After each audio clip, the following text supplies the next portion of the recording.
Welcome to Anna Story Tales.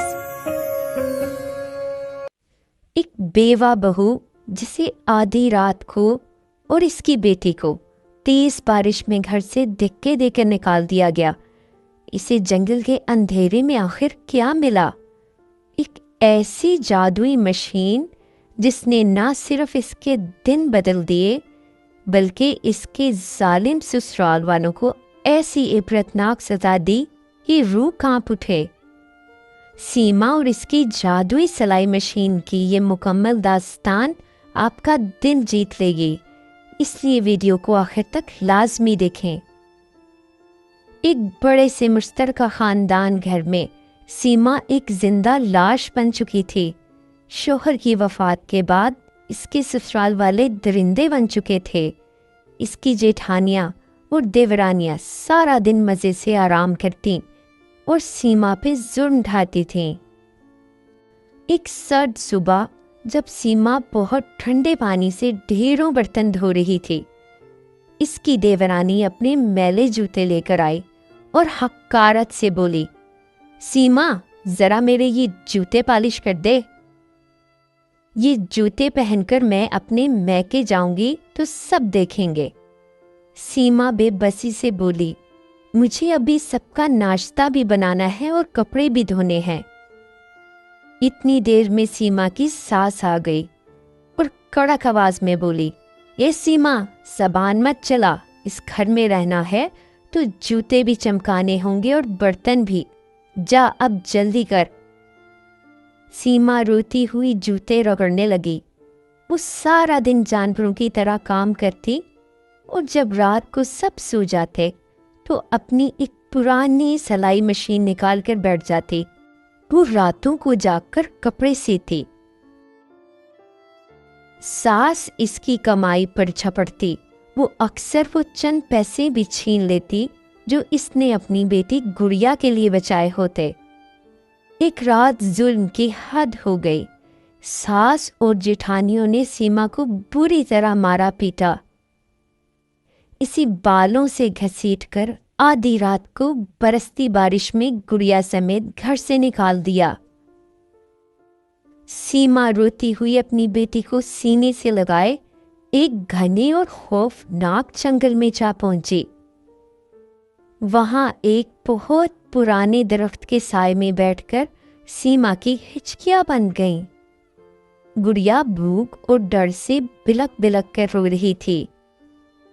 सीमा ने आसमान की तरफ देखकर फरियाद की, ऐ ऊपर वाले, मेरी मासूम बच्ची का क्या कसूर है? अब हम कहाँ जाएंगे?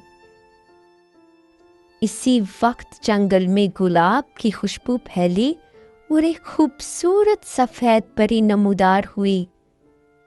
परी ने जैसे ही सीमा के कंधे पर हाथ रखा, सीमा यकदम डर गई और पीछे हट गई।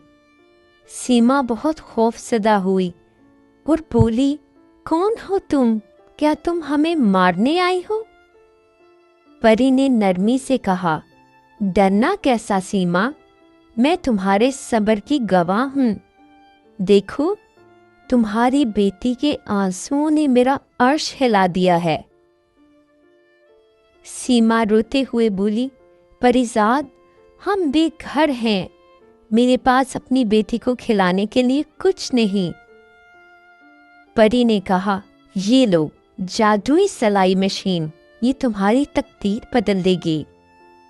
इस पर बस कपड़ा रखना, ये खुद ब खुद वो लिबास तैयार करेगी जो पहनने वालों को बिल्कुल फिट आ जाएंगे और दुनिया में इनकी मिसाल नहीं मिलेगी।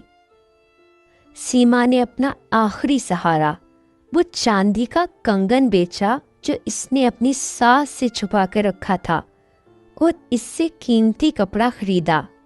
जादुई मशीन ने कमाल कर दिया। सीमा ने वो कस्बा और इलाका छोड़ दिया, एक बड़े शहर में चली गई। वहां इसने अपना जादुई बुटीक खोला। इसके डिज़ाइन इतने मशहूर हुए कि अखबारों में इसका नाम आने लगा। फिर इसने अपना मकान खरीदा, गुड़िया को बेहतरीन स्कूल भेजा और इसे ढेरों खिलौने लाकर दिए। कामयाबी की ये खबर ससुराल वालों तक पहुंची तो वो लालच में अंधे होकर शहर आ पहुंचे। उन्होंने सीमा से पैसे मांगे कि ये उनका हक है, लेकिन जब सीमा ने इनकार किया तो एक रात गुड़िया को उठा कर ले गए और धमकी दी कि अगर पुलिस को बुलाया तो वो गुड़िया को मार डालेंगे। सीमा पागलों की तरह रोती हुई जंगल की तरफ भागी, जहां परी दोबारा आई। परी सीमा के साथ इनके ठिकाने पर गई। परी ने जादू से सास और जेठानियों और देवरानियों को हवा में उल्टा लटका दिया। वो चीखते रहे, माफिया मांगते रहे। फिर परी ने इन्हें नीचे उतारा, लेकिन इन पर ऐसा जादू किया कि वो मजबूर होकर एक दूसरे को जोर जोर से थप्पड़ मारने लगे। सास देवरानी को मारती और देवरानी जेठानी को। परी ने गुड़िया को उठाया और रोती हुई सीमा के गोद में दे दिया। परी ने कहा, ये रही तुम्हारी बेटी सीमा, अब ये जालिम कभी तुम्हारे करीब नहीं आएंगे। ससुराल वाले जलीलो ख्वार होकर भाग गए। सीमा अब अपनी बेटी के साथ खुशी खुशी जिंदगी गुजारने लगी और इसका बुटीक खैर व बरकत का मरकज बन गया। ससुराल वाले अपनी किए की सजा पाकर गुमनामी के अंधेरों में खो चुके थे, जबकि सीमा और गुड़िया की जिंदगी मोहब्बत, सुकून और जादुई बरकतों से महक रही थी।